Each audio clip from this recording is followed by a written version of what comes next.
Welcome, welcome. So sorry I'm late, everyone. Thank you so much for your patience.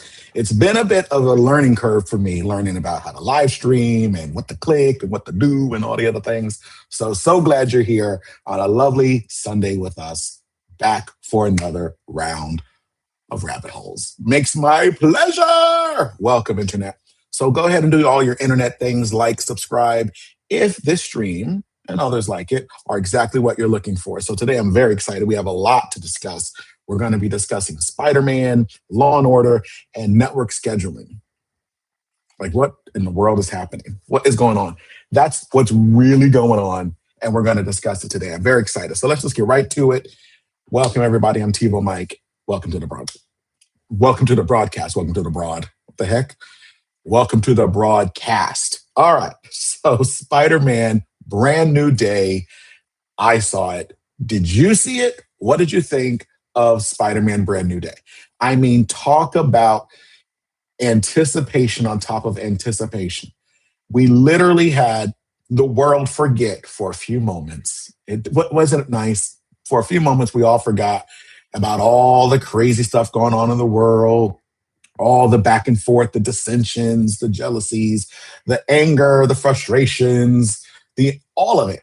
And we were just like, let's go see some guy swing around the city, making it better for other people. I mean, that was pretty cool. That's pretty cool. So, of course, we're going to discuss that today because your boy has some thoughts.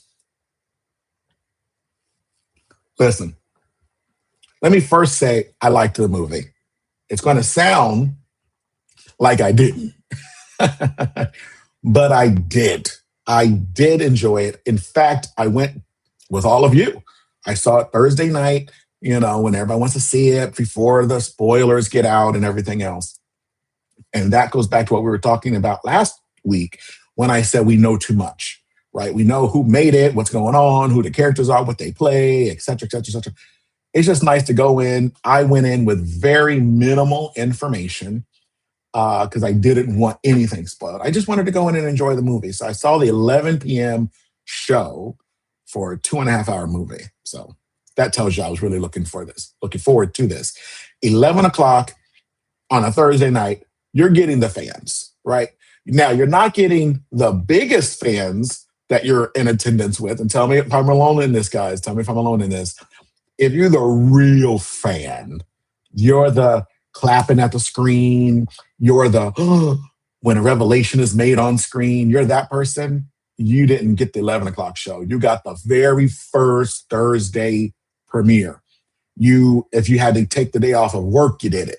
So I didn't get that crowd. I got the crowd as more like, all right, let's see what we can do. Oh yeah, that movie's coming out. Oh yeah, I might want to see it before the spoilers go crazy. And then at 11 o'clock, all right, we'll get our friends to go. It'll be a fun time, and then go to work on Friday, right? So that's the crowd I had. So it wasn't too rambunctious. It wasn't too in your face the way I initially thought it was going to be. So now I know that for next time I gotta get on the train because what I appreciate about movies, going to the movies as an event, is I get more from the crowd than just the film. The film I can see at my home. I don't need a big screen to be enveloped in a story, to be told that, oh, this is 4K pixelation. This is an IMAX laser projected. Wonderful. Great. I don't know. So I can just watch it at home. But what's fun about going to the movies and being amongst the people is that you get a different experience. Something maybe a scene is going on, you don't pay attention really to, or you don't get the magnitude of why that was such a big deal until the guy next to you goes, oh, and he's talking to his friend like, or your friend tells, like, what? I go, what? That's the lady from the other Fox universe or something, It's like, oh, great. And that's really, really where it's fun. And how many times as an adult can you really just go and have innocent fun like that? Take you 2.5, 3 hours of your day to disengage from the seriousness, the work of the ministry, the things we have to do in life, the careers we have to do, the bills we have to pay, the relationships we have to forge, all that. You get a little break, a little respite to enjoy. So that said, this was good. I really, really, really liked Spider-Man Brand New Day. And just one quick caveat I have, I do, even though I complain about knowing too much, I am amongst my own problem because on my YouTube, I subscribe to channels that discuss all these things, discuss all the too much details that I'm complaining about. And when I was watching the shows on this movie, it was so refreshing that it wasn't the typical conversations that have been had over the past few years about things that don't matter and things that don't directly pertain to the movie, but more of the movie making, the behind the scenes, all that kind of stuff. This one, people actually got to discuss the film. People were debating what was going on in the film. Not, oh, and then the director said, and then the producer did, and then the studio said, but it was like, no, and then Ned said, and then Peter said, and then the lady said, and then the cop said. It was like, it's really, really fun. So it's like, this is when you get to nerd out and get deep into the movie. So on that hand, Sony, Disney, we applaud you. Do more of that. Get into the storytelling business again. Praise the Lord. Just please do that. Please, let's get back in it. It was really, really fun to discuss all that. So with that in mind, of course, it's going to be spoilers because we're going down some rabbit holes, people. My thoughts aren't interconnected. I'm just spewing here. And hopefully you can connect with me. And let me know if I'm alone in any of this. So go ahead and do the comments and type something and I'll respond or whatever. You know, how the internet stuff goes. If you're like me, I'm a little late to the game. When I'm watching YouTube stuff now, half my fun is watching the YouTube comments alongside the video. So I'll be watching the video, but I'm reading people's comments, and that's so much fun. And I just discovered it's like in the last year. I'm like, where have I been all these years? I mean, YouTube has had comments for, since the beginning. I don't know. When I'm watching it on the TV, I just never. It's different when you're on your phone, you watch. But on the TV, I said, oh yeah, it's right there. I can just. Anyway, it's changed my enjoyment of all these videos that I watch. But anyway, so that said, spoiler alert, spoiler, all kind of stuff going on. We're going to be spoiling things today. Okay. With that said, let's start with the positives. Let's start with the positives. Okay. So Peter Parker is going through a real life transition for himself, right? He finds himself now that he's made the decision to be selfless. He made the decision to sacrifice his relationships, his desires for the sake of the people, to serve the community. I mean, that's the heart of sacrifice. That's heroism all day long. And it was a noble, noble sacrifice. One of the discussions that happened at the end of the last film, No Way Home, I think it was, all of them have home in the title, so I'm really not quite sure anymore, but I think it was No Way Home, where at the end of it, it starts by showing him that he's on his own. A lot of the discussion has been great. Now he's by himself. Everyone's looking forward to that. He's going to be disassociated from? Is that a better way of saying it? Yeah. Disassociated or detached, rather, from what they call the Marvel Cinematic Universe, right? It's just going to be Spider-Man telling his story in New York and the people who are in New York. So it was great that they started right from that premise of him, like any other person who's a human being. Now, yes, he's half spider, but he's still a human being.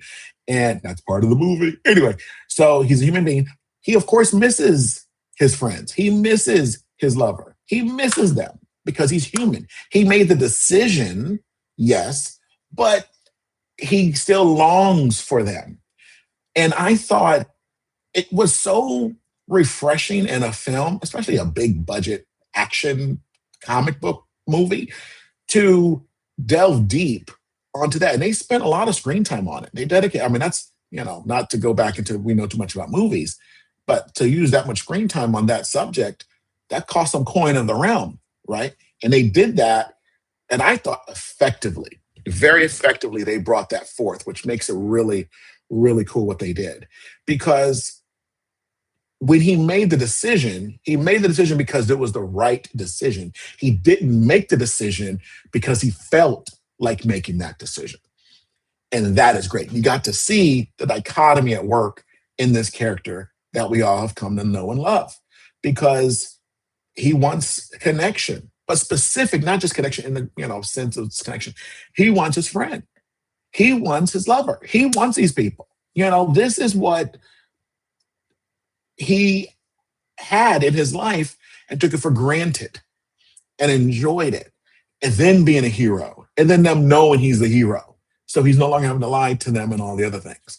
But when he saw that things could go wrong real quick, he, for the good of them, for humanity, made the ultimate sacrifice. So I loved how the film started us off right then and there. But of course, he's following Ned on Instagram, and I just loved how they kept true to the character of MJ, because she's just like, yeah, I'm not on the social medias, but Ned is, and she doesn't totally take him out of it. Like, dude, get off of the thing, even though she does get off the thing. But it's more of that, like, all right, you had enough time on that. Now let's continue. But think about it. If your social media is just your highlight reels of your life, it's not your whole life, that's all he had to go by. So here he is longing for his friend and his old lover, and he's just only seeing their highlight reel. Like, just very little, like he's not getting like full conversations. He's not knowing what they're really up to. He's just seeing their splashy highlights. And it's just a very interesting dynamic from the three amigos to uno concerto, Thought it was brilliant. Thought it was brilliantly done. And there's even a quick scene where one of the new people in the residents, tenants in the building, is like trying to holler at the boy, what the new kids would say, Riz, I don't know. So he goes, oh yeah, whatever. And he just runs away. I was like, brother, you can just talk to her. It's okay. You're not gonna start a relationship there. But anyway, he's overly focused. Why? Because it's making sense to what he's doing. He's got to throw himself at his work so that he doesn't miss I guess it's not really humanity, but miss his old life, his old balance. And if he distracts himself long enough, he won't be as tempted by it. But of course, it's not working, because you just can't willpower yourself to not do something. He should have forged strategic relationships with people. And he could have connected to, I don't know, one of the Avenger people, or, made new relationships that kept an arm's length transaction. He could have done that. And so it was great to see. And then, of course, he doesn't know that yet because he's still new to this. So it's not even a negative in the story, because that's what would happen. He didn't make the decision to separate from them for the better of humanity, for the society, for the world. And then he just knows, so this means I must form strategic relationships going forward. He doesn't know that yet. He's still, in his 20s. He's still growing up. He's got to make the mistakes to then learn from them. So that's what was really good. They didn't just overcorrect. Like he was always a kid in the previous movies. Now he's an adult and he's fully wise and beyond his years. No, he's still learning. And he's making the right decisions. He's making the right calls, but he's not necessarily living in wisdom yet. He doesn't have the experience of the decisions he needs to make yet. So I think that's really, really good. I was all for that. I was really into the feels. He's miserable, but he's really going for it. He's still not regretting his decision. He's just sad about his decision. And there's a difference. He's not regretting it. He's not saying I did the wrong thing, I made the wrong choice. He's saying, I know I made the right choice. I know I did the right thing, but this is part of the consequence. This was part of suffering. This is part of sacrifice. So it was really, really, really, really well done, in my opinion.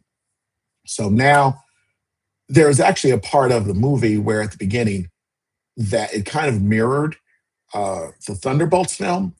I have not seen the Thunderbolts film, or no, I'm sorry, I think it's called, no, they changed the name. Isn't it called New Avengers? Yeah, it's called the New Avengers movie. And I didn't see that movie. Um, but I did see the trailers. And it's interesting that this one kind of starts similar because in the trailer, it shows, I think there was a Black Widow girl. She was like, she looked like sad or maybe despondent. And then she just walks off the cliff or off the building, off the roof, like she's going to kill herself or something, but she doesn't, or self-delete is what the people are saying. I don't know. But she was going to do it, but she didn't because she's, a Black Widow. She's like impervious to like all things or something. Uh, so, but she goes off and then of course she's fine. But she's just like, yeah, I'm a hero. I got to do what I do. I'm clocking. It's my 9 to 5. I'm not really all in it. And it kind of had that same ring with him where one of the things he had his mask off and he's just kind of sitting there. And then he goes, all right, here we go.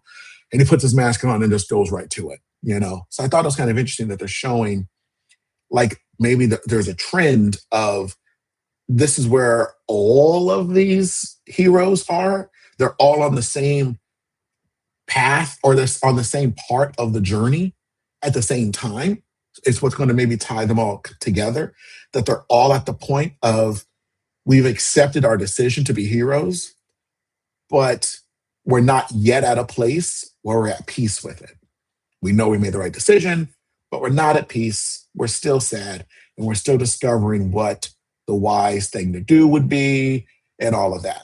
So I thought it was a really interesting place. So it doesn't feel like we necessarily have to start from the beginning and, he's got to learn all of his life lessons, but it's an interesting stage to be at to know, all right, I've made the right decision. I know what I'm supposed to do. I just now have to learn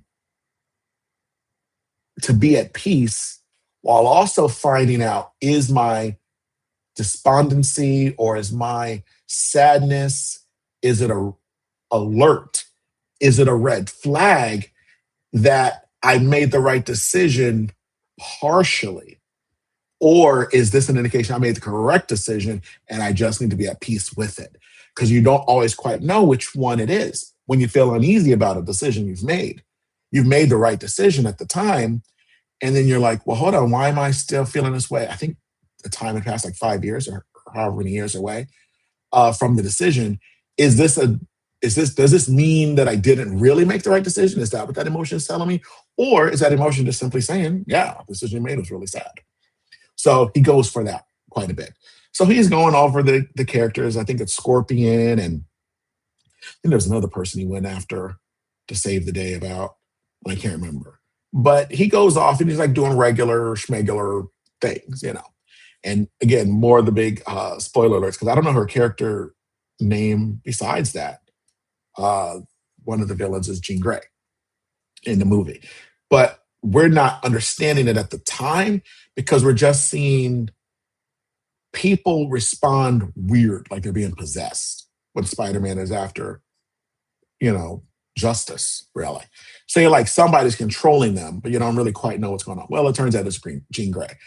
And she has a sister who could do the same thing. And then they were taken by the Office of Damage Control. So I'm not going to give a synopsis one by one. You've seen the movie, and if you've stayed for a spoiler alert, that means you're not even going to care to see the movie. So I'm not here to give you the movie. I'm just here to travel us down some rabbit holes on what these things I think are really saying in story, right? Let's keep it in story. Then at the end, we can talk about what it's saying about real life. But in the story, when the sister is found out, which is interesting, they take her away. Now, you don't know at this time, we don't know really who's doing it or why and all the other things. We kind of think why, because she's jumping into people's lives, into their bodies. You took over, like without their consent. It's pretty big. So while I was seeing the film, what was really great about how they did it was it almost presented Spider-Man with an unfathomable dilemma. How do you solve this one? I mean, this person can be inside anybody at any time, and we don't yet know the parameters of any limitations on this power. So I like the progression of it. It took a little too long, but I still like the progression of it because it was really letting us stay with Spider Man and go, dude, he's already a little distracted. You know, he's still sad. He's still despondent. He's still being a hero. And now he's fighting, regular villains, right? I mean, a scorpion, I guess is as much of a regular villain you can get, I guess. But now we have this entity, this spirit, this whatever. You're like, dude, how are you going to do it? Did you feel that way too? Oh, if you did, put that in there. If you felt like, how are they going to get to this? How are they going to make sure he doesn't give up? I mean, I don't know how you wouldn't give up because I would let that go. I'm like, you know what? I was helping a lot of people. I, have a good track record with New York City. We made them healthy and safe for a while. I'm done. There's some spirit entity going on. Y'all can handle it. I'll be back when it's done and be back to being your neighborhood Spider-Man. But that's why the good Lord saw fit not to, have me get bit by a spider, become Spider-Man, because I wouldn't necessarily make the right decisions there. So I thought it was really interesting because we don't know the limitations of all of this, and he's got to work together. Speaking of working together, he's working together with an officer. Okay. So, or lieutenant or captain, whatever she was. And it's like they're working together, but they don't really know each other's real motivations, right? Because it's arm length. I mean, you're hoping that this is a good cop, and you're hoping this is a good vigilante, so they're both just going on trust. And they're just kind of going about, all right, here's what's going on. Can you come here and fix that? Can you do what you can on that? Can you go over there and stop them? What's going on? How's that happening? What the heck? So it's a lot of overwhelm, and he's not trying to have it because of what he's going through. And this is the woman I wanted to really dive in on. When he finally gets a hold, I think it was of Scorpion, who was being taken over by this entity, Jean Grey, he gets so angry. He's like, he's like this becoming more spider, he's freaking, or how it was more subtly done in the movie than, I don't know. But he's so, like he's tired of holding his punches, but it's good, So he takes Scorpion, he's like, and he hitting him against the car and gets a ravine or not really a ravine, but you know what I'm saying? He's going over buck wild on this thing. And you feel it's like what happens to some of us when you're dealing with stuff going on and you're keeping a level head. You know what? I'm not going to let it get to me. I'm not going to let it get to me. I'm not going to let it get to me. Then all of a sudden, somebody does something. They got your order wrong. The wrong person gives you a call. Those spam calls happened. Your neighbor's punching the walls or the floor. You're making too much something. And instead of you responding in kind, you respond with all the other things you didn't deal with that you just set aside. And you, with the powers combined, it just culminates into this one moment against this one person who's done this thing. And the response is out of this world, not in proportion to the thing that happened.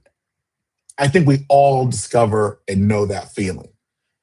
In the film wants us to both understand him in that moment, but the film also, it was very interesting, wants us to know in the moment that we get why you just did what you did, justified maybe, with that was still the wrong thing.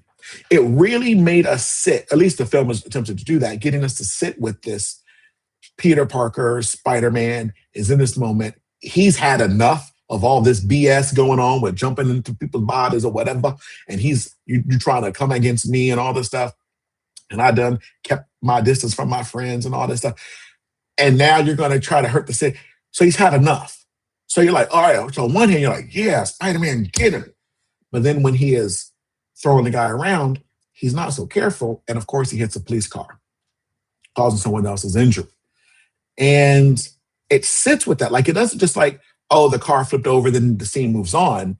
The scene lingers on. In fact, right away, he attempts to go to the officer and is stopped by the officer that, is on the phone with him this whole time.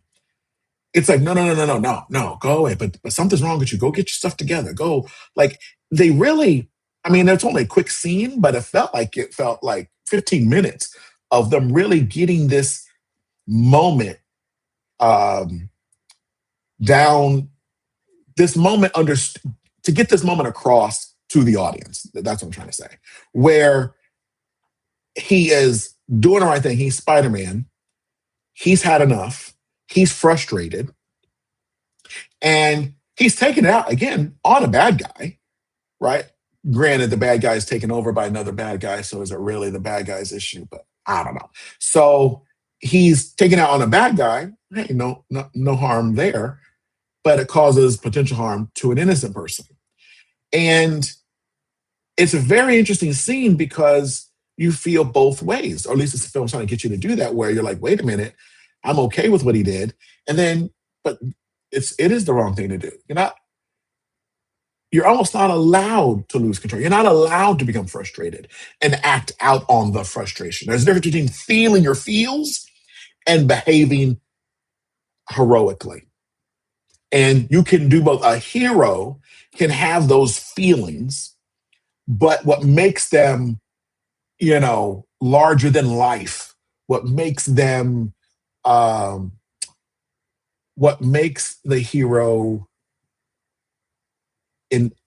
insightful, encouraging, dynamic, and there's a word of wanting to be more like them. I can't think of that word right now, but you want to be more like them, is the fact that they seem to have a handle on life to such an extreme that the emotions are under control to the extent that the emotions never cause the behavior.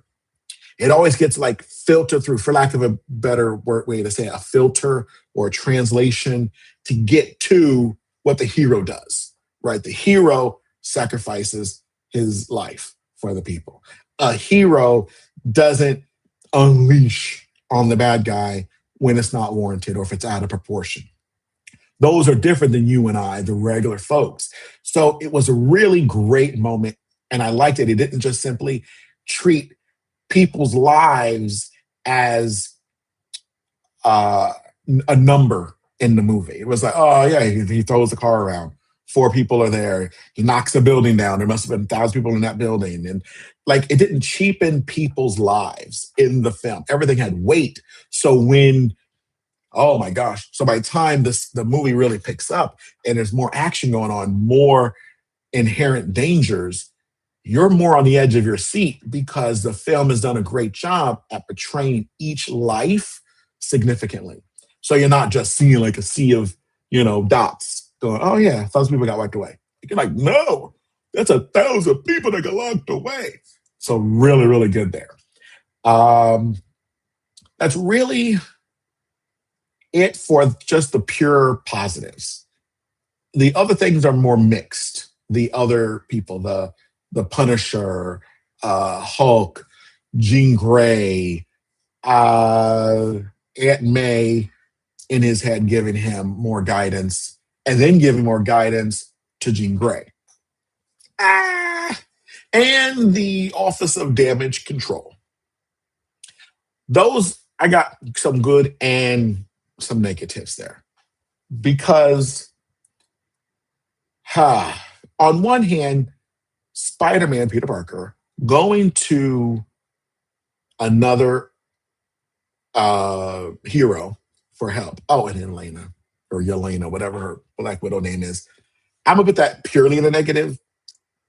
Yeah, That's a purely negative one. Out. Oh my gosh. We'll jump down that rabbit hole in a minute.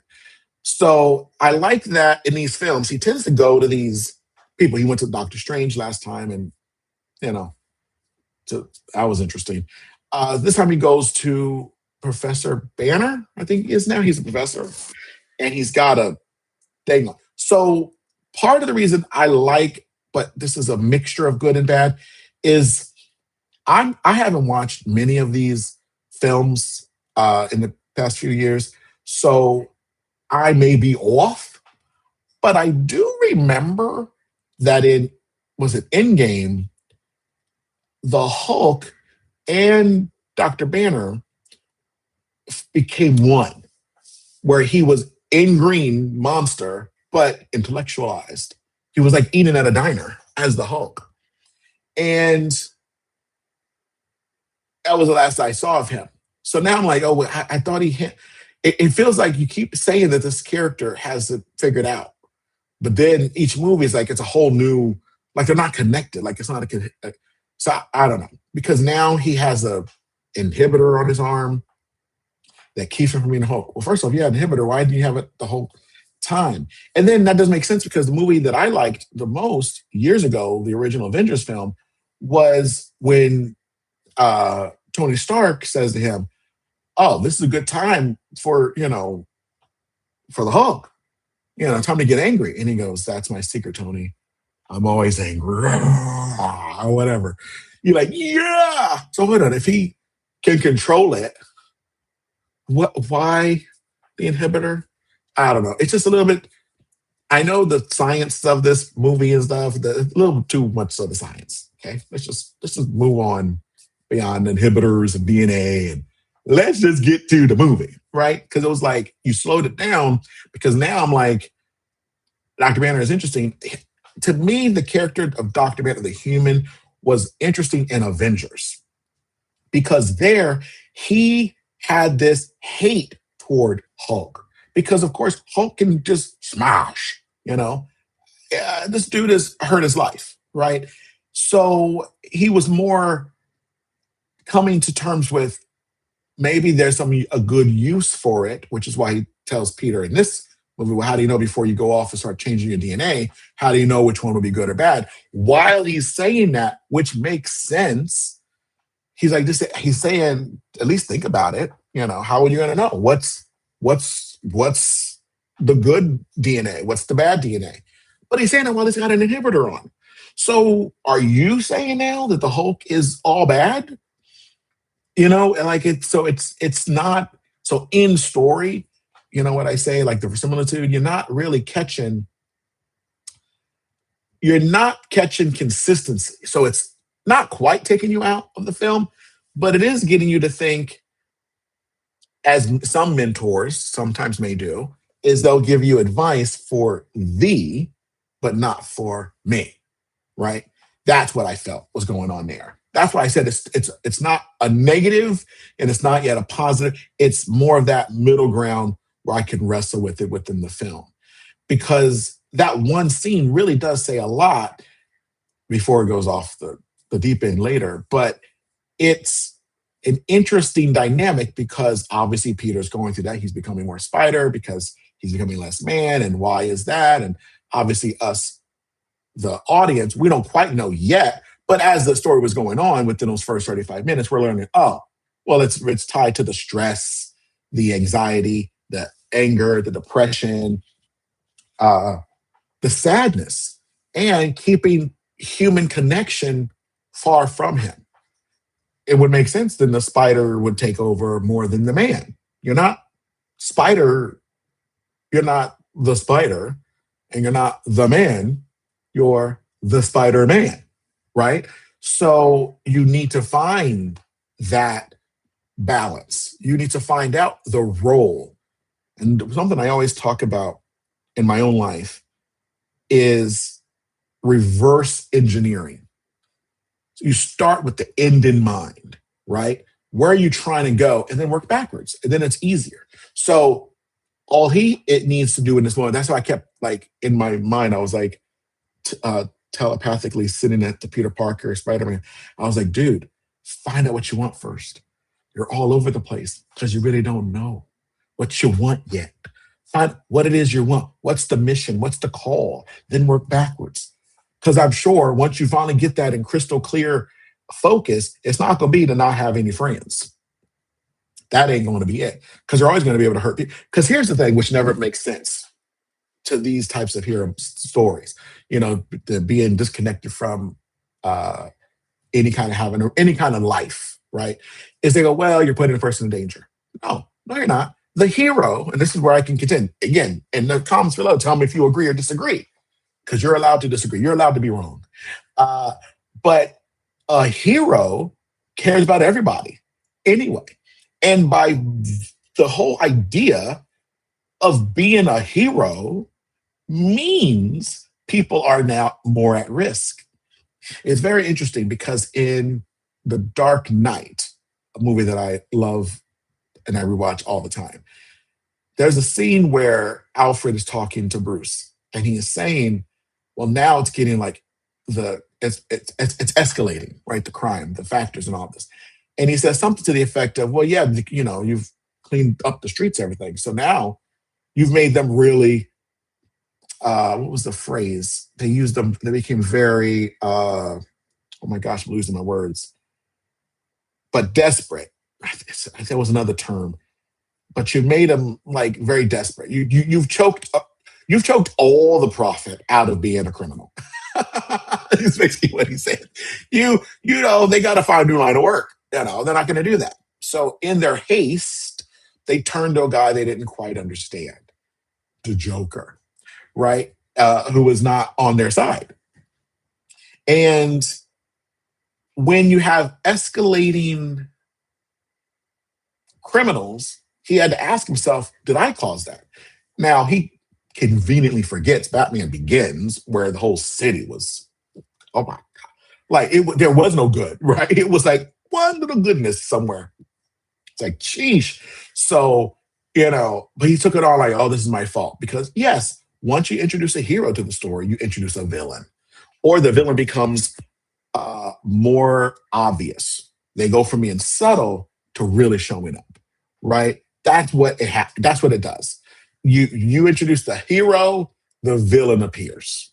It really does. And the greater the hero, the more intensified the villain becomes. So escalating crimes. And people are going to now be at risk simply by being Spider-Man. So they're no more at risk because you've got connections. So the premise is flawed where, if I don't have any connections to people, then they're going to be fine. No, because Ned and MJ could have been on one of those buildings. They could have been walking down that street when the tank was rolling by and got hit by the tank and died. Well, that'd have been your fault. They didn't know who you were. You wiped their brains and they still got killed by a bad guy who's in the city because there's a hero going on. There's a whole department that's supposed to be a heroic department, the Department of Damage Control. So the essence of a hero is going to, the more prevalent the hero is, the more prevalent the villain's going to be. So if you disagree, let me know. But I liked that dynamic within the film.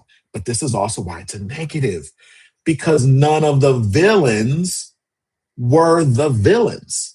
There was what's that called? A compilation in the beginning of the movie where he's cleaning up the city and they show random bad guys. I don't know the comics, so I don't know all the different bad guys. So I'm just going to keep saying Scorpion number 1, 2, and 3, even though there's different people. Okay. In the comments, you can let me know who these people are. But basically, it was like, oh, he got, Scorpion number 1. Then he fought Scorpion number 2. There's Scorpion number 3. But now in the movie that we're now caught up, we're not just watching a montage. He is interacting with the bad guy who's not the bad guy, but is the bad guy in the body of the bad guy. You know what I mean? So it's more mind more mind fodder, if you will. I don't know if that's the right term, but more inception-y, like in the moment. Like I just want him to fight the criminal, and instead I'm trying to still figure out, well, who the criminal is. Why is there somebody floating into people's minds or possessing people, and how far does that go? Or can the is this an entity that's doing it? So can they or this entity be in multiple people at the same time? And if that's the case, how do you, so introducing all these things was very interesting. So it's very, very interesting how you get those dynamics going, right? You get too much happening. And we have, I don't even know how to say it. It gets so crazy. So when you're paying attention to the bad guys or being good guys or not being the bad guy who's really the good guy who's kind of, you're like, what? This goes back to what I said. We know too much about how movies are made. So you're in the movie like, I know what's happening. Like, what's going to happen? What is that about? So you want to just go into seeing the character fight, the new character, and then learn, okay, that's going to be the character. That's going to be what you said. That's going to be what it's going to do. Then you're in the movie with the character and you're experiencing what the character is experiencing versus, all right, well, now you got 900 characters in the movie. You don't really have a bad guy. You have a good guy who's a bad guy who's really misunderstood as the bad. I don't know. It goes all over the place. So what you really have to do, you just have to go, all right, whatever. You just have to let it go. You just have to go with the flow of the movie and go, all right, here's what's good, here's what's bad. It's going to be what it's going to be, and then that's it. It's not going to do anything else. It's just going to be like, we're done. We're done. We're done. Spider-Man is Spider-Man, and all these are all the homes, right? So let's think about this. Let's go again. Think about it. You have Spider-Man Homecoming, where he goes with his friends. Is that when they're on vacation? I think they go on vacation. They're in DC.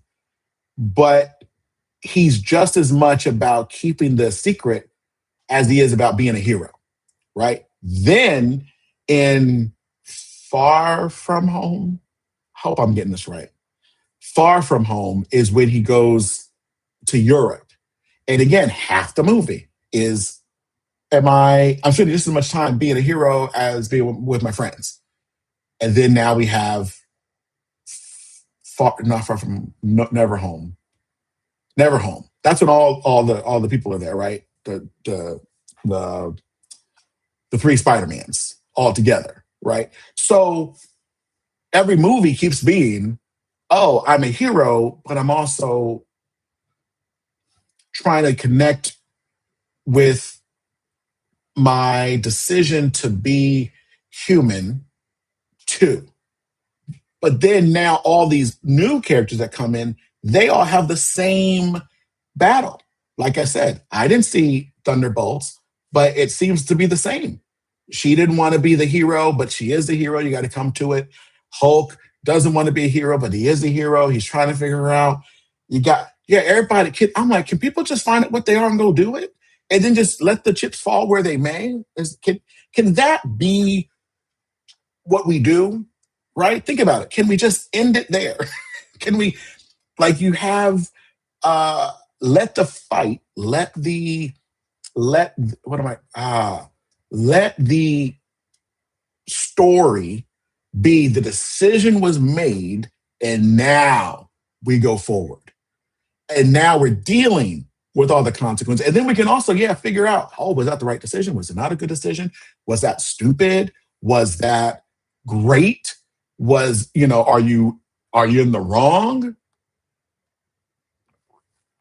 You really have to decide, all right, where are you at in this film? And then have each film have one villain where every one, and you can keep calling them home movies. You can be like Spider-Man 5, Back at Home, Spider-Man 6, Home Amongst the Homes. I don't know. Just have it. But you have to um, move on from being half half. Like that decision kind of was made for you, buddy. You know, because now you got Dr. Banner. You got who else is in this thing? And all the spoilers are out there. We already know all this stuff. Again, this goes back to I said we know too much. We know too much without even seeing the movie. Look how much we know without even seeing anything. We know there's Banner. We know there's I just said his name. Get over here. The Mortal Kombat guy is there. We have who do we have? Wow, I just had all the names in my head. But anyway, we have all these people in the film. But what's the film saying? After you introduce them, if anyone can be someone else, when was that happening? Right? When do we know someone is who they are versus they're not being taken over by someone else? Again, like I said, there's various rabbit holes we can go down of this, like on what it means, how to move forward in it. So again, more spoiler alerts. So this is a lot of spoiler alerts to y'all. It's more spoilers. If the character is causing people harm, but the person is supposed to be good, then why? How am I trying to say this? If the person's supposed to be good, but they make bad decisions, don't you have to get to know the character first, right? Instead of it being, oh, we see the person's bad decisions or what looks to be bad, right? Because we don't know, right? It's just, oh, it's all perspective. And then you wait till the end of the movie to find out, oh, it was all good. You retro. Not a good place to be in a story. Not a good place because now you look back at the story and you're like, well, you did some bad stuff. It's like the Ghost when she goes, Molly, you in danger, girl. I'm like, screenwriters, you in danger, guys. You are in danger because now you got the audience looking back at what they just watched and they're like, that ain't a good person. So now this takes you out of it when you think about it. Now, when you're just in it and you're going from the movie from start to finish, you're like, oh, great. Okay, don't think about it. But the moment you say, hey, here's some new information, and you give it at the end, by the very nature of those kind of things, the audience goes back. And if it doesn't all compute, now you've lost what you were trying to gain by putting it to the end to begin with. It's like the movie Sixth Sense. Spoiler alert with Sixth Sense. At the end of the movie, he is talking to his wife. I forgot his name in the movie, but Bruce Willis is talking to his wife, who's like laying down on the couch, and he's having this really heart-to-heart moment with her. And the whole time, you're thinking they had a bad fight, and the wife has still not forgiven him to talk to him. Right? The whole movie, you are, think about it, as an audience member, you're mad at the wife the whole time. You're like, she's being unreasonable. He's coming to lunch or to dinner, maybe it's a little late. She grabs a check. She doesn't want him to be there. She's watching these videos. He's coming home after working, and she still doesn't want to talk to him. You're like, you're really angry. But then what happens?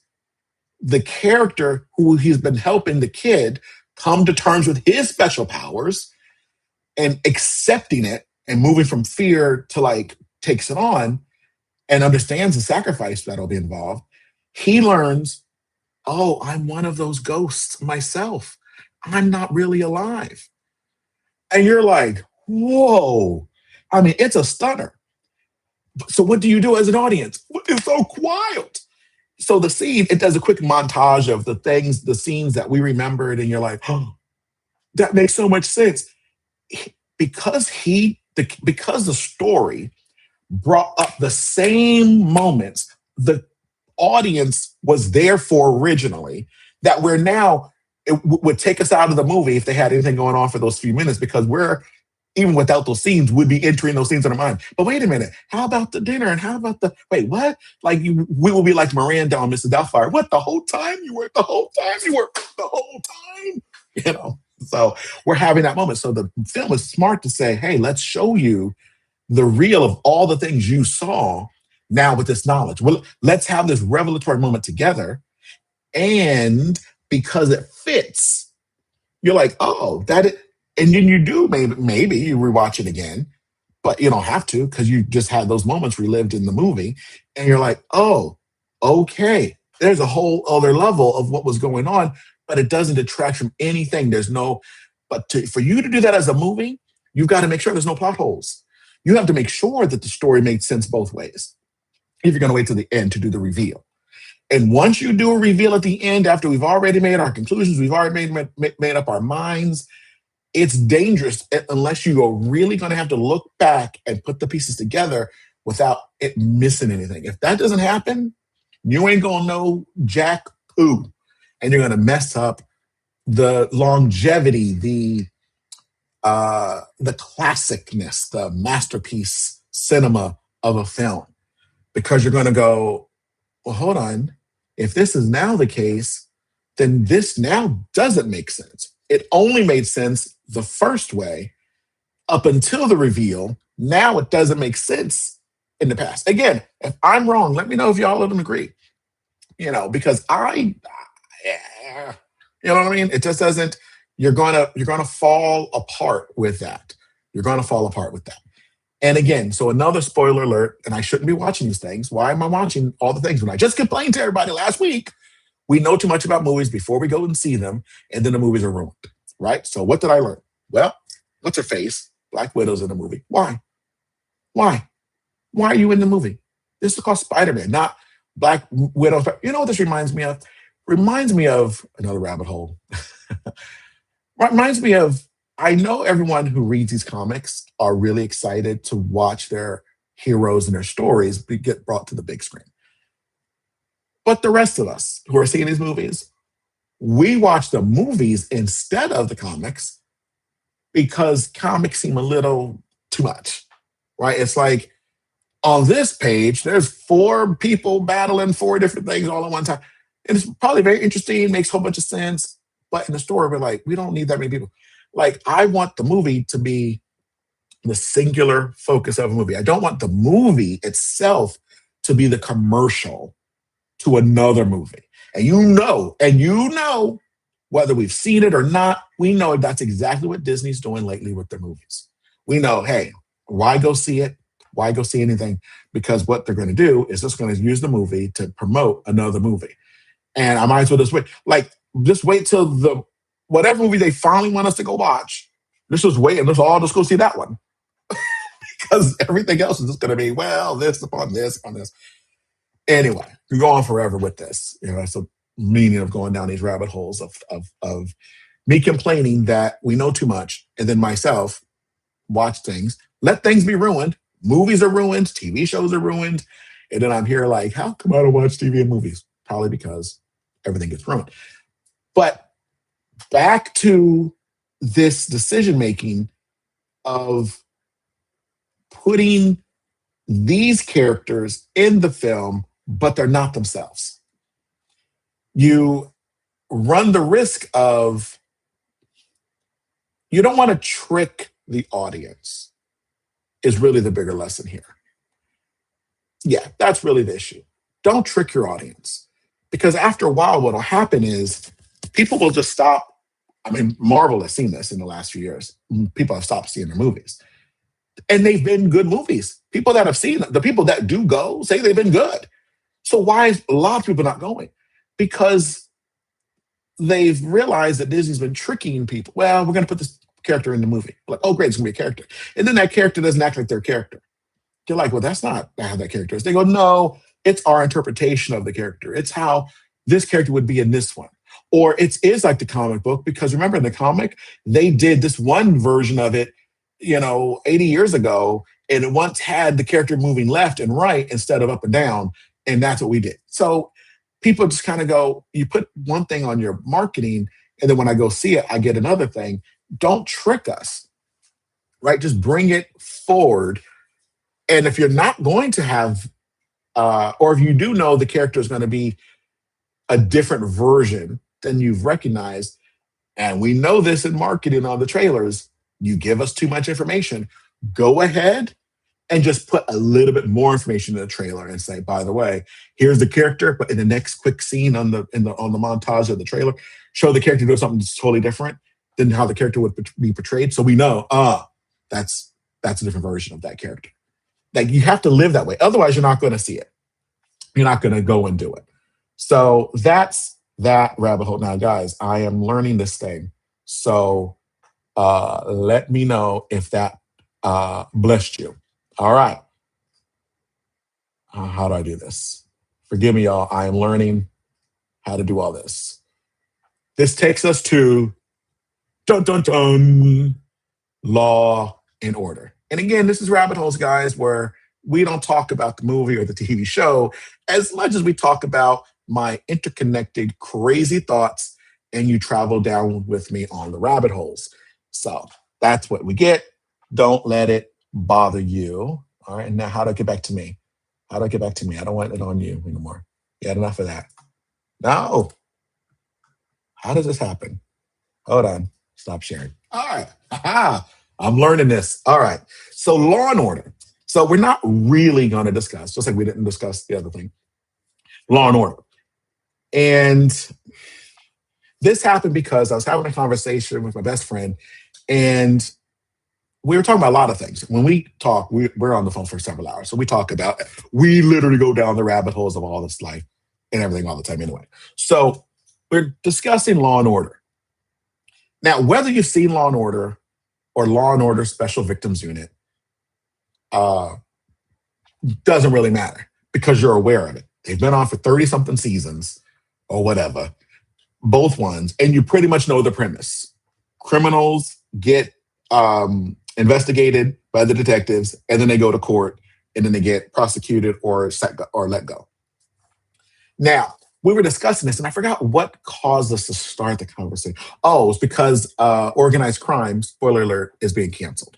So Christopher Meloni had to take his, $300,000 per episode for 5 seasons, for 20 episodes each season, and go, oh man, I only have so many millions of dollars now. Again, going back to what we said, we don't do much about stuff. We shouldn't know people's salaries. We shouldn't know these things anyway. But here I am loving all the information. But the point is, we were discussing this and what makes these shows last versus getting canceled and everything else. So again, if you agree with anything I'm saying, guys, we put this in the comments below, and hopefully I'll get to it. I don't know how to get to it during the stream. I'm learning that one. But at least after the stream, I'll be able to reply. Unless I can maybe I can put it on the screen. Hold on. Is there a way to do it at the same time? I don't think there is. No, I don't know how to. Maybe. All right. Anyway, I'll learn. But if you're saying stuff, let me know. Somehow. Get my attention. So with the shows that are successful, I had a very interesting thought, and I wanted to go down this rabbit hole with you guys and tell me if you agree or not.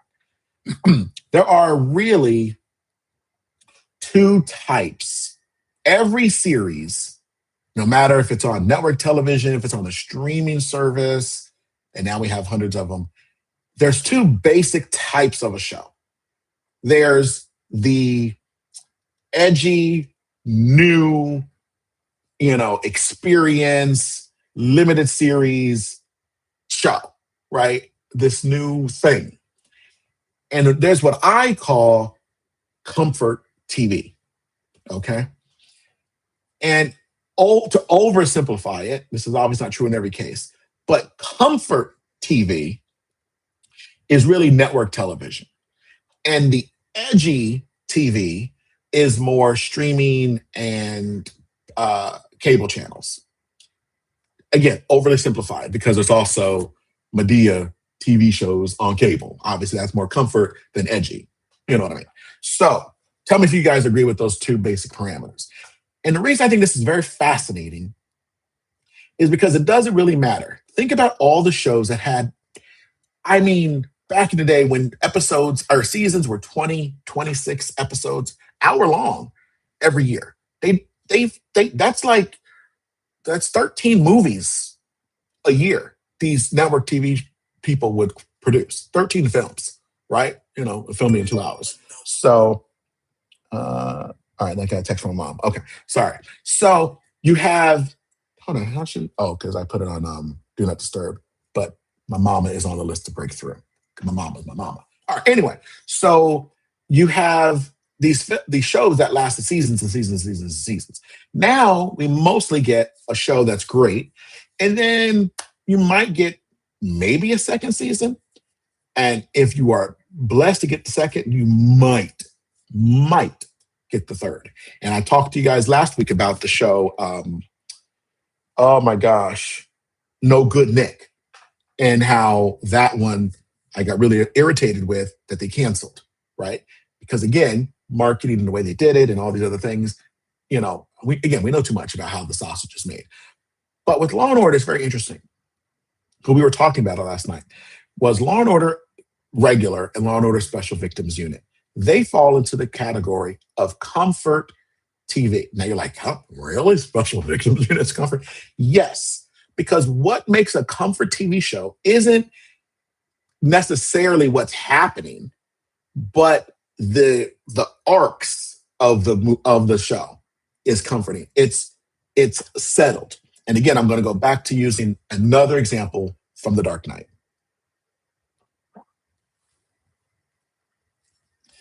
The Dark Knight, the Joker says something really horrific. And I think he was saying it to Harvey, the Two-Face guy. Spoiler alert. He says, if they say tomorrow at 4 p.m. the mayor is going to be taken out, no one panics. And then tomorrow at 4 p.m. the mayor is taken out. And he says they don't panic, not because it's not horrific, but because it happened according to plan.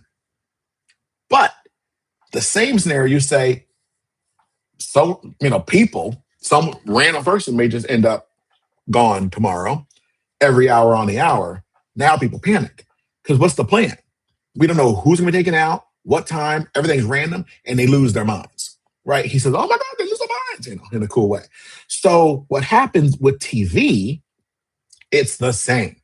Think about it. And you're right. And again, if you disagree with me, you are free to be wrong in the comments below. So think about it. If you have a show and it falls into the category of edgy, and they go, let's just use Ozark when that started. That was a great show. And, you don't know if it's going to get more seasons or not. You don't know. And it's like, ooh, what's going on? And he's in the middle of nowhere and drugs and crime and Ozark. You lose your mind because you're like, oh my gosh, it looks so good. And then part of you goes, but I don't know if I should watch it because what if it's great and then I don't get another season out of it? So if you're like me and my best friend, we have made a rule, even though he's broken it a few times, is we'll wait until, remember what I said before about we know too much. We'll make sure we heard that it got renewed or something, or picked up for maybe several seasons. Then we'll go in to watch because we don't want to get, to use Jada Pinkett's term, entangled with a show that's not going to have an ending because it just ended because it was canceled. So those kinds of shows are gritty and wonderful, but that's not a comfort show because when you're watching Ozark, you don't really know who's going to make it. You don't even really know the stars are going to be okay and get out unscathed because it's kitschy.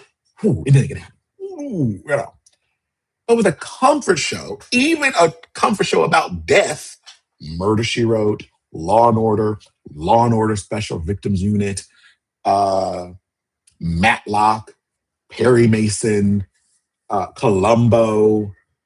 I mean, you name it, The Closer, Major Crimes. These shows have murder every episode. You're like, oh my gosh, who's going to die? Is Stabler going to die? Is Vincent going to die? Is Finn going to die? No.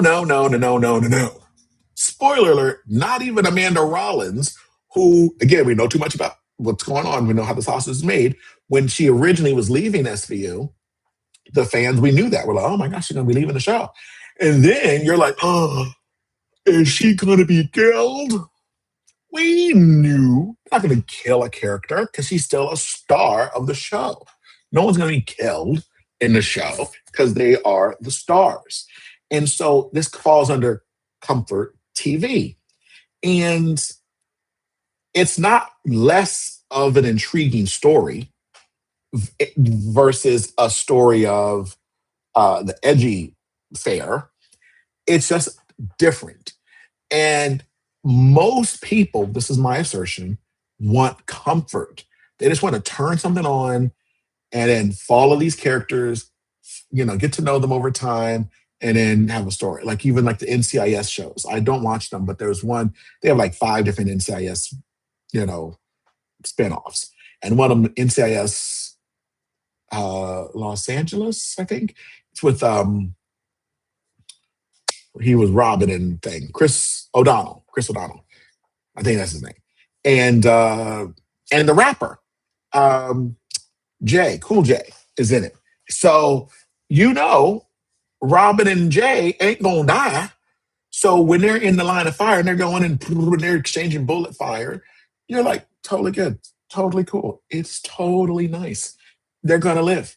So you can pay attention to just more of the story beats going on, right? Because you're trying to now find out who's the killer, because they're trying to figure it out. You're trying to figure it out with them and how they're going to be caught. And your brain, instead of wondering, are they in danger? Your brain is more, how are they going to solve this one? Becomes where you are engaged. How are they going to find out this person? How are they going to get justice? How are they going to do it? You don't really worry about it, their safety. And that's why the comedy in these shows works. Because, they'll be like eating ice cream somewhere and walking around. Oh, it's going to be cool. And the reason you can laugh about it is because they're going to be fine. So now specific about Law & Order and SVU, the same franchise, normally that doesn't work. Normally you can't just have different versions in the same city, right? Like NCIS doesn't work if there's NCIS Los Angeles and then there's another NCIS Los Angeles show. They can't both be in the same city. It wouldn't work. You have to have NCIS New Orleans or NCIS New York. They have to be different places because it's a whole new realm. You can't have 2 Law & Orders in New York City unless you change the ingredients. You can change the ingredients and still be comfort. So Law & Order, the regular, is about the premise. The premise is the king. And it's so embedded. It is classic as apple pie. The big opening scene, narration, followed by the crime, followed by the detectives on the scene, followed by the joke that takes you to the montage credits. Then you come back and the investigation is on. They get close. They think it's this person. Turns out not to be. And then they keep the investigation going. They have a commercial break. They get a little bit more on the scent of the person who did it, or we believe they did it, and then they get them arrested. Then they go to the police station where they get interrogated until the lawyer says, no more questions for my client. Then the detectives leave, the captain leaves the story, and now it's the prosecutors. Then it's the judge. Then it's their attorney. And then it's, oh my gosh, this is a good point. And they're hurting the good guys, and the good guys are losing this court case. And then the end, they're kind of getting some momentum back, but we don't quite know. Is the good guy going to win the case or lose the case? Sometimes they'll even end the show without answering the question because we really don't care, right? We just liked this familiar rhythm, and it's comfort, and it's nice. And we watch and we praise the Lord and amen. It's not, it's just a nice rhythm. With Law & Order Special Victims Unit, the rhythm isn't the star. The characters are the rhythm. Benson, Finn are the rhythm of SVU. Every episode is about what they're up to in their life. What's going on with them, and how are they going to respond to the issues, the new scenario of the day, right? Not anything else. How are they going to figure this out? And so that's what you have to really figure out. You got to figure out, so and so is this just happened, this horrific crime, this disgusting, vile crime. And you're like, okay, how is Benson going to handle this? Is this a little too close to home for her? Does this match her story? Does this match, is Finn going to say something classic Finn, right? And when Rollins was on, I guess Rollins is back on, but what's Rollins going to say? So we're really not watching every week for the law and order of it all. We're there to find out because now we're invested. We're invested in those characters, and they could go do anything. It could be any crime. It could be anything. And it's going to be, how do they respond? How do they react? How do they whatever? Does that make sense? So you have to really, really get to the heart of that show. So Law and Order Special Victims Unit will continue, but guess when it won't continue? When Benson, Rollins, and Finn leave. Actually, even if Rollins stays and Benson and Finn go, the show's over. Because a show like SVU worked because when it started, we found the people we loved and connected to. And remember, if you remember, the way it started had a different cast and crew than we have today. They were shuffling in and out just like the regular Law and Order show would shuffle their characters. But there was this drumbeat of getting to really know Stabler, really getting to know Benson, getting to know Finn. Finn came in season 2. Really started to come in. It was like, wow. And then it really started to open up and get to become a show about them versus the SVU of it all, if that makes sense. And so what I would contend is if more shows on network television and really continued with the comfort show of it, they would have more success. Because right now people say, oh, network TV is dying and dead. Well, it wouldn't be if they stay in with what works best for network TV. Who's watching network TV? Someone who's likely not having 9 different subscriptions to streaming services. People that just want to click on their TV that's already free. They're fine with the commercial breaks. They're fine with all of that. They're just coming on, they're clicking the button on, and they want to see the show after they had a hard day of work, and they want to watch something before they go watch the news and go to bed, right? So when network TV tries to importune reality TV at night in prime time, when they try to get an edgy series on, it doesn't quite work because that's not quite the audience that they have. The people that are more likely to watch the edgy show and binge it are those that have the 900 different streaming services. And because they have the 900 streaming services, they're not tending to watch network TV. And if they are watching network TV, they're watching it on the streaming service, not on the network TV live. So again, going back to, we know too much about how the sausage is made. This is really what works with the formulas. And these studios don't have to, if they would plug into this, don't have to struggle anymore. Because right now there's this false struggle. Like, oh, what do we do? The streaming services are here, the network TV is here. Stop all trying to be all things to all people. Come on. Don't get me to preaching here. You can't be all things all the time to all people. And so if you're a network television thing, you know your audience are people that want comfort TV. They want to follow, they want to get to know a character and gotta make this character interesting, And it can't be too, hard to, what's the best phrase? They can't be too hard to anticipate their decisions. Like, could you imagine you're watching Law and Order Special Victims Unit randomly one day, and Olivia Benson goes to the scene, which I don't know why she keeps going to the scene. She's a captain now. But anyway, she goes to the scene with the crime, and the guy had done this horrible crime to this woman. And Olivia Benson walks up to him and says, "That's hot. I love how you just did that horrible thing to that woman." And she begins to make out with that guy.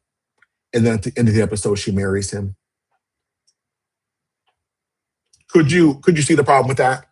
Tell me if you don't understand that. That would be ridiculous. You're like, wait, what? What is, and literally so much so what you would actually think and you wouldn't even believe it. Even though you're watching, you wouldn't even believe it.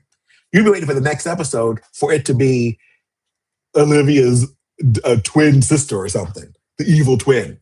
You would think she's undercover. Why? Because you know Olivia.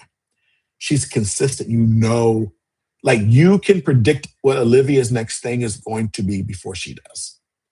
That's comfort TV characters that ingrain themselves in the fabric of the viewer. And once you have that as a series, you can print money. It'll go for 20, 30 years, as we're seeing.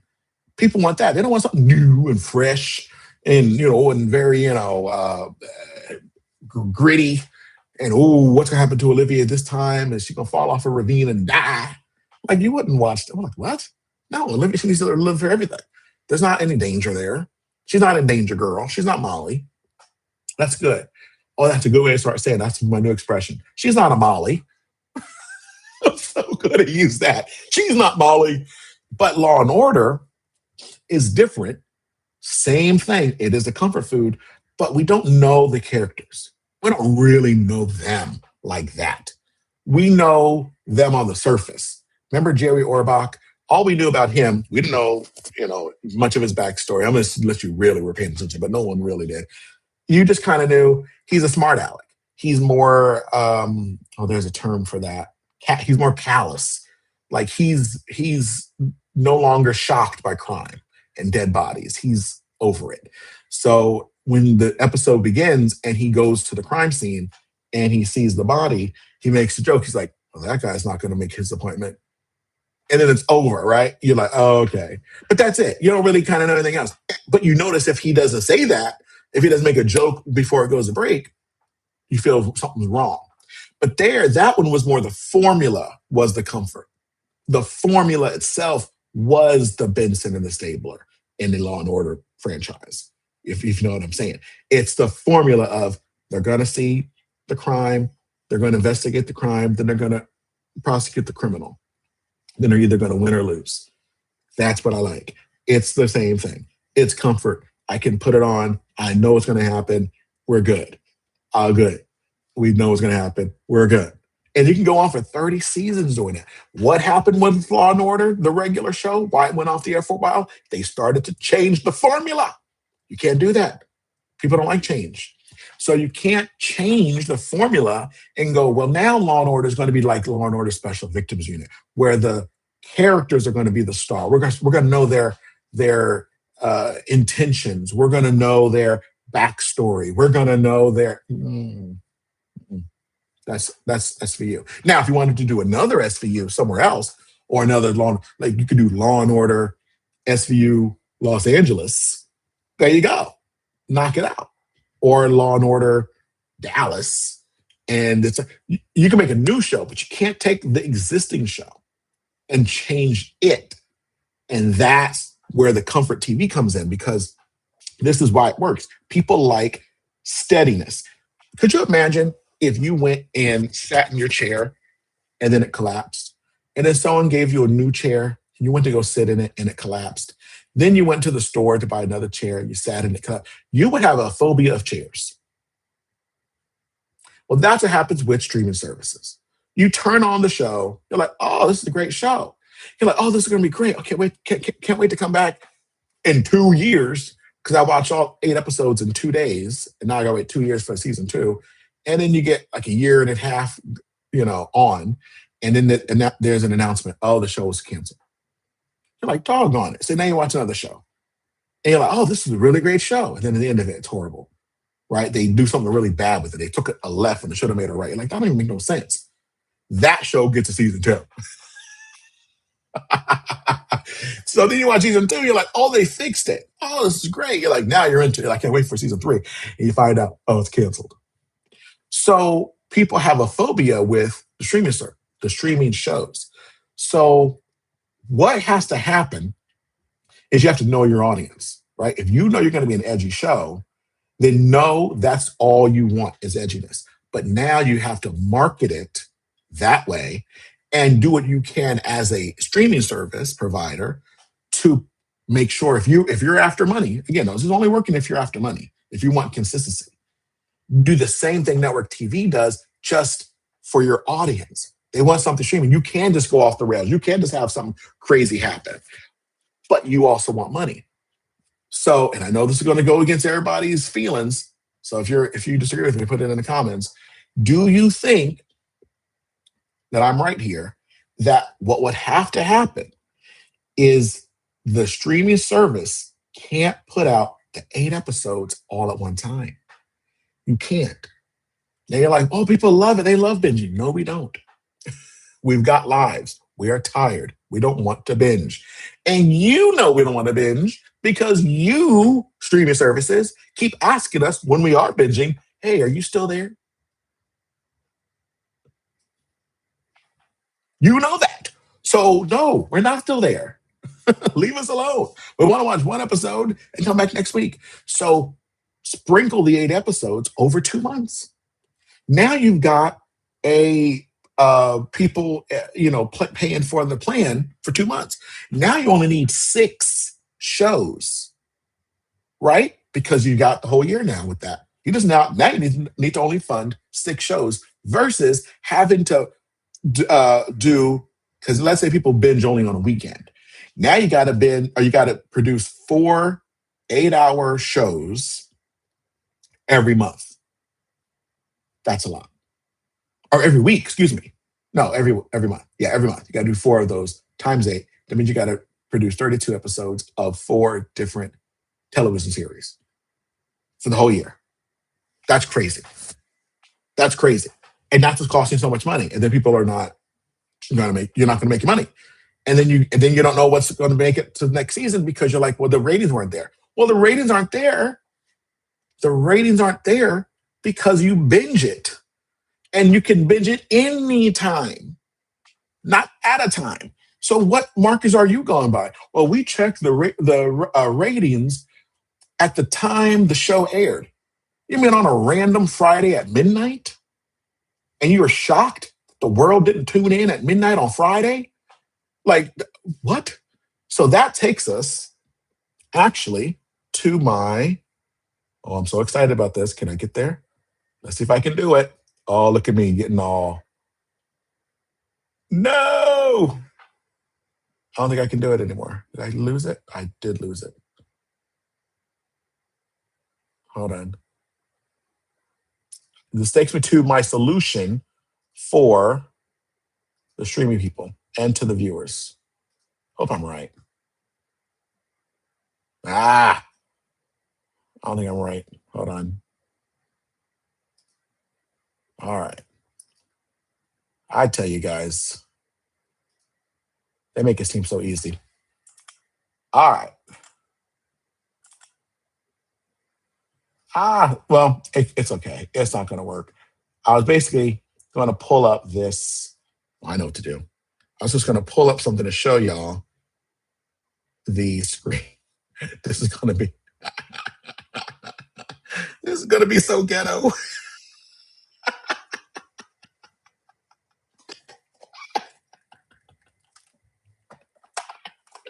Oh, I love it. Oh, I love it. It's going to be so ghetto. But this is what you have. All right. How do we train how do we fix TV and the streaming services? Dun dun dun.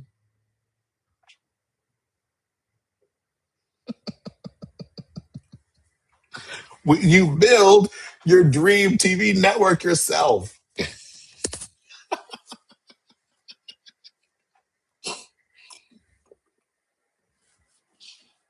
Oh my gosh. You build your I do see comments. Hold on. So you've seen the new movie. What's the new movie? What's the movie? All right. Oh guys, Entertainment Guru just said, so you've seen the new movie. Don't know what he's no, we're talking about the Dream. All right, Dream TV, the Dream TV network. Yeah. At least I think this is for me. Or maybe he's saying it to somebody else. Maybe y'all are talking amongst yourselves down there. I don't know. I'm learning what I'm doing. I'm getting better. All right, how can I? So I guess I just respond. Yeah, I don't type my response, right? I say it here on live. That's how live works. Anyway, so you've seen a movie. I don't know. What movie? This is live. This is riveting, guys. All right. Anyway, so building your own TV network. This is what you have to do. Now you get to have your cake and eat it too. You get to have the hybrid. Here's what you do.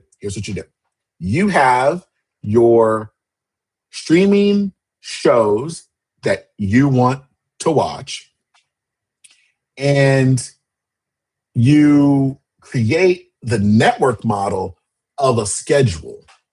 Remember when we were kids and you would get the TV guide in the fall? It was great.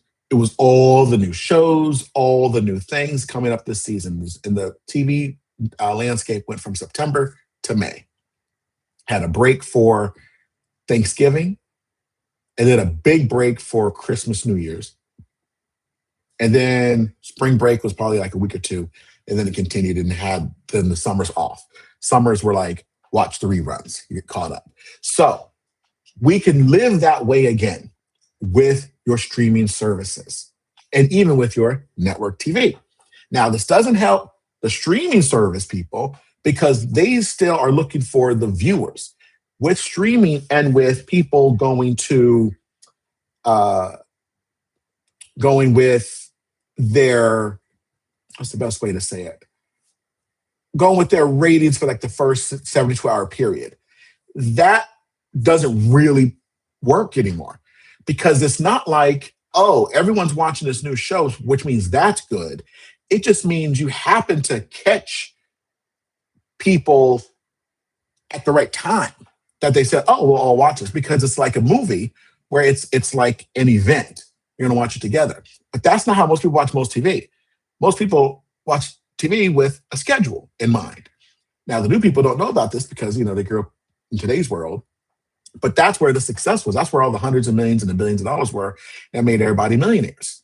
And you got to get back to that if you want it to be sustainable.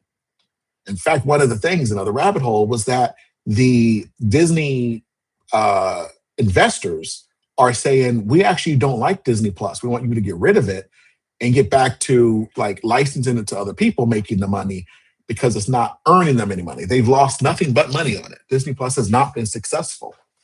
In fact, none of the streaming services have been successful except Netflix, and that just happened recently. Think about it. Netflix has been going on for decades, and they're just now, I think it was like a year or two ago, you can fact check me if you will, they just turned a profit recently. So I don't think these other streaming services are waiting that long the way Netflix did to finally earn a profit. So you have to figure out what's going to work for you. So if the streaming services will say, okay, well, we're not going to give you guys comfort TV because we do recognize the audience we're after are those that are going to talk about it on social media. They're going to rewatch it with their friends. They're going to have watch parties, and they want edge. They want edginess. They want to see what's going to happen, and you don't know who could die, who could live, who could whatever. So what you do is you give the hybrid of it. You say, kind of like what Apple TV is doing. You say, we're going to have a new episode premiere at this time next week. And you have it different shows on different days. It doesn't always have to be on the same night. So you can be like, oh, Apple TV, their new show premieres Monday. It's every Monday. And give it a time based on Eastern Standard Time. Say every Monday at 8 o'clock. You're like, wow, now everybody's going to tune in at 8 o'clock. Or if they don't, they'll wait until whenever they can, Tuesday or Wednesday or Thursday, to watch it. But because you told them it's per week and it's only one episode being released, most people don't want things spoiled for them. So that tells them, if you market it, now you actually got to market your shows, Apple and the other streaming services. You got to market them the same way network TV did. You got to get really good with it. You got to find your audience who would like this kind of show and get that in front of them and let them know it's going to be an event at this time every day or every week. And now the person subconsciously knows, I've got to watch that show anytime, but I got to watch it before next Monday, right? I want to get caught up. And if you're making people wait 8 weeks before it's done, no more will they just wait to binge it. Because now they're like, well, wait a minute, people are going to be talking about it every week.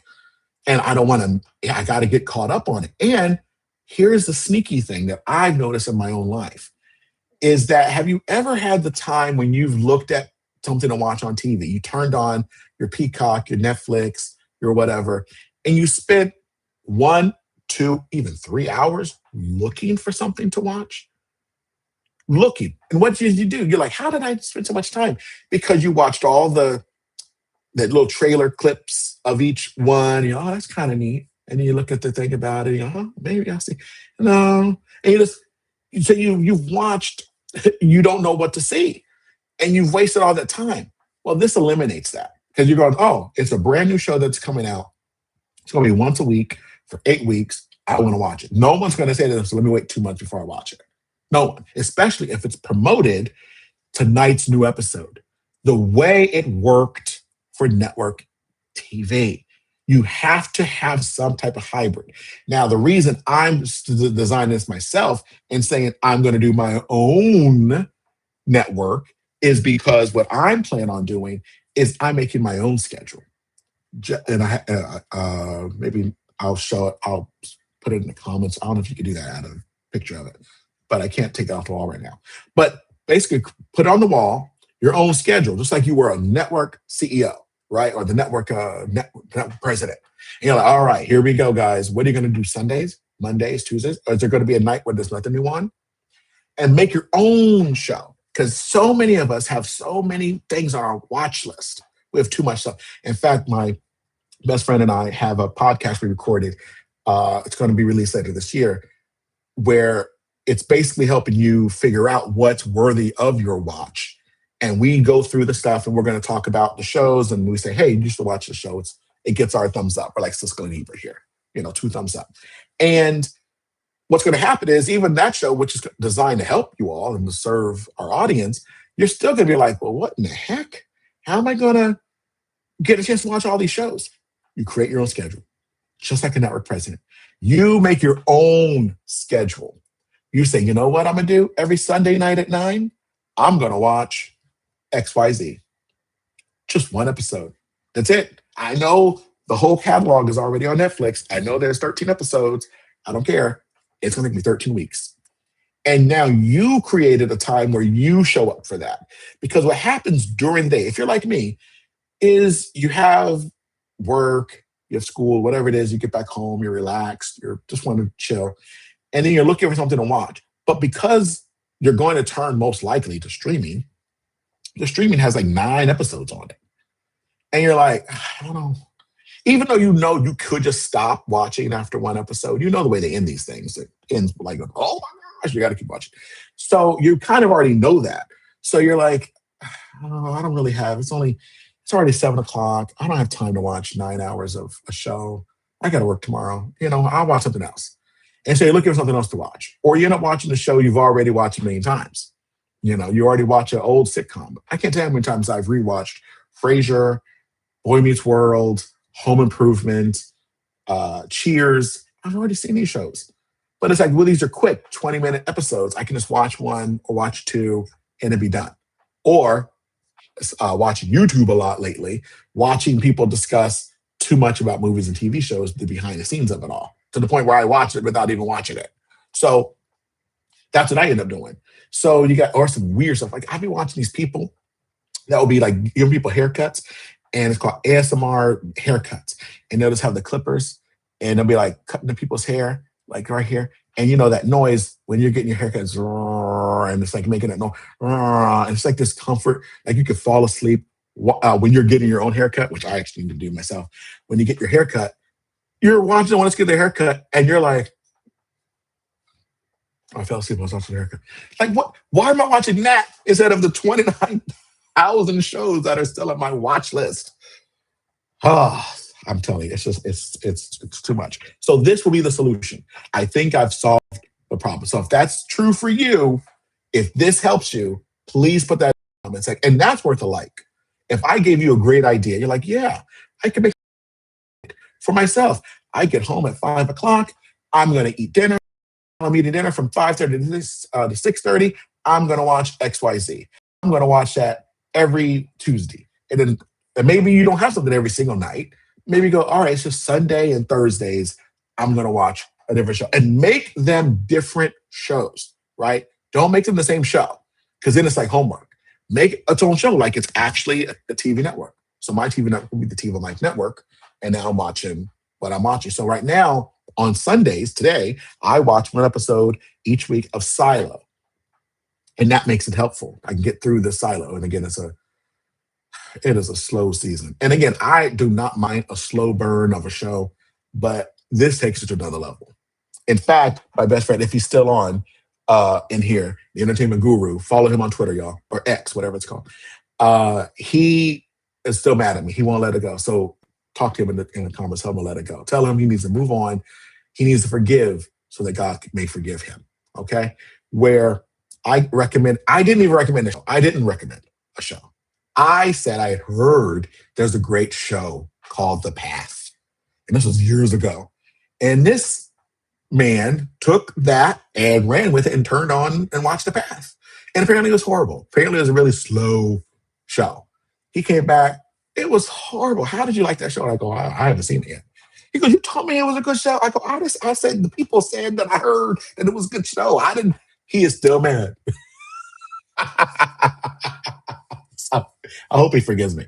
But that's because The Path is a show that has a really slow burn to get started.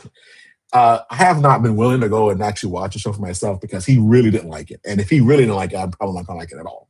Like, we don't always have necessarily the same exact taste in TV shows, but if he hated it, it's not good. It's not good. He did think Breaking Bad, or was it Better Call Saul? I think it was Better Call Saul. He felt was a little slow, and I love that show. It's one of my favorite shows of all time. And there are slow burn aspects of the show, but to me, it's not, because I'm so on the edge of my seat, invested in these characters and what they're doing. I'm so intrigued, it doesn't feel like a slow burn. Even objectively, I can understand it's a slow burn. There was another one, my cousin Nicole said the same thing about, was it about Breaking Bad? It might have also been Breaking Bad. It's either that or, yeah, it had to probably be Breaking Bad. And she said something similar, like, it just feels like it's not catching on to something. No, it was another show. It was another one. And same kind of thing. Where I was like, really? That's what it was. I was telling her to watch Pluribus. Guys, that show was great. But do I recommend it for anyone? No, because now I'm now gun shy with this stuff, where talk about a slow burn. If you're looking for stuff to happen, don't watch a show. But it's so good. I love it. I love it. Can't wait for season 2. And I think Apple already gave him the contract for the whole series. So, which I love. So, he's Vince Gilligan, the guy behind Breaking Bad and Better Call Saul, and also X-Files. I never saw that. That's not really my kind of show, but I'm sure it's good. I hear everything. It made like 59 quadrillion seasons. So, and they did some movies and everything. They came back. So I'm sure there's a lot of good to there. But anyway, that's the progression of, we know too much, but now here's the other side of it is, let's kind of take this to our advantage. Let's make our own TV network so it helps both if the people are listening, because I think this will happen, because they know all of our business anyway. They're tapped into all of our data stuff. If we all start doing our own network and watching shows, we'll actually finally get caught up on our watch list backlog, because they'll know. They go, oh, interesting. We have 49 million people are watching one episode at a time of random shows that, were on our system, on our servers. And they're watching to completion. They're just doing one episode.